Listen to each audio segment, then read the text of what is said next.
This is the screencast for section 6.1, example 5, graphing a general solution. So, general solution. Okay, hang on. Graph the family of functions, family meaning more than one, of functions that solve the differential equation dy dx equals cosine of x. All right, so first, if dy dx equals cosine of x, the differential dy is cosine of x dx. If I take the antiderivative of both sides, I get y equals sine of x plus c. That is the general solution. It's the sine of x plus a constant that I don't know. So I'm going to graph the family of functions this could possibly be. So if you remember, c is a vertical shift up or down. So if c equals 0, then your sine function might look something like this. Pardon my sketch. But what if c is greater than 0? Well, then your sine function might be up here a little bit. Or what if it's less than 0? Well, then the sine function is going to shift down below the x-axis. So it just depends on what c is. But this is a graph of the family of functions. When a mathematician looks at this, they see a pattern, and that pattern might continue forever up and forever down, just depending on the window of the graphs that you drew. The now try problem 25 through 28 says match the differential equation with the graph of the family of functions that solve it.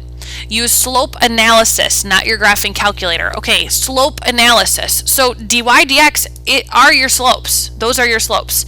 So let's analyze what the slopes will be. An easy number to plug in would be 0. So let's try each of these at 0. Let's see, the sine of 0 squared is going to be 0. The sine of 0 cubed, also 0. How about the cosine of 0 squared? Well, let's see, cosine of 0 is 1, so that's going to be 1. And then the cosine of 0 cubed is also going to be 1. So that kind of gives me an idea of which of these families are being represented.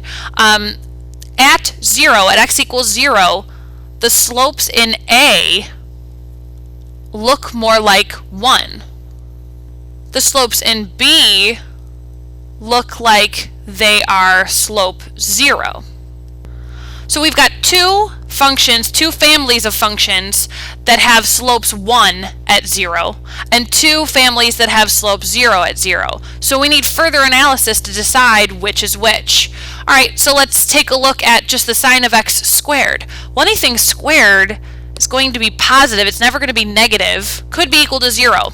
So I can also make the analysis that the sine of x squared is going to be greater than or equal to 0. That narrows it down, because look here, out of my two options that have at x equals 0 slope zeros, one of them is going to have negative slopes. So it would not be C, this answer would be B. Now number 26, the sine of x cubed, that can go between -1 and 1 cubed, so that would still be between -1 and 1. That option is C. These slopes can be +1, they can also be -1.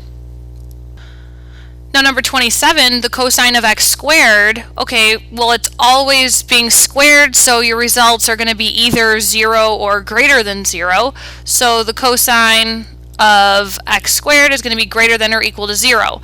So at 0, the slope has to be 1, so that's either A or D, but then now that every other slope has to be either positive or 0, that means your answer here is A.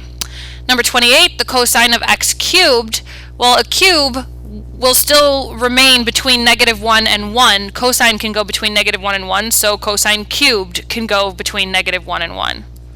And since the slope at 0 had to be 1, and then the rest of the slopes can be positive or negative, fluctuating between -1 and 1, that leaves our answer here at D.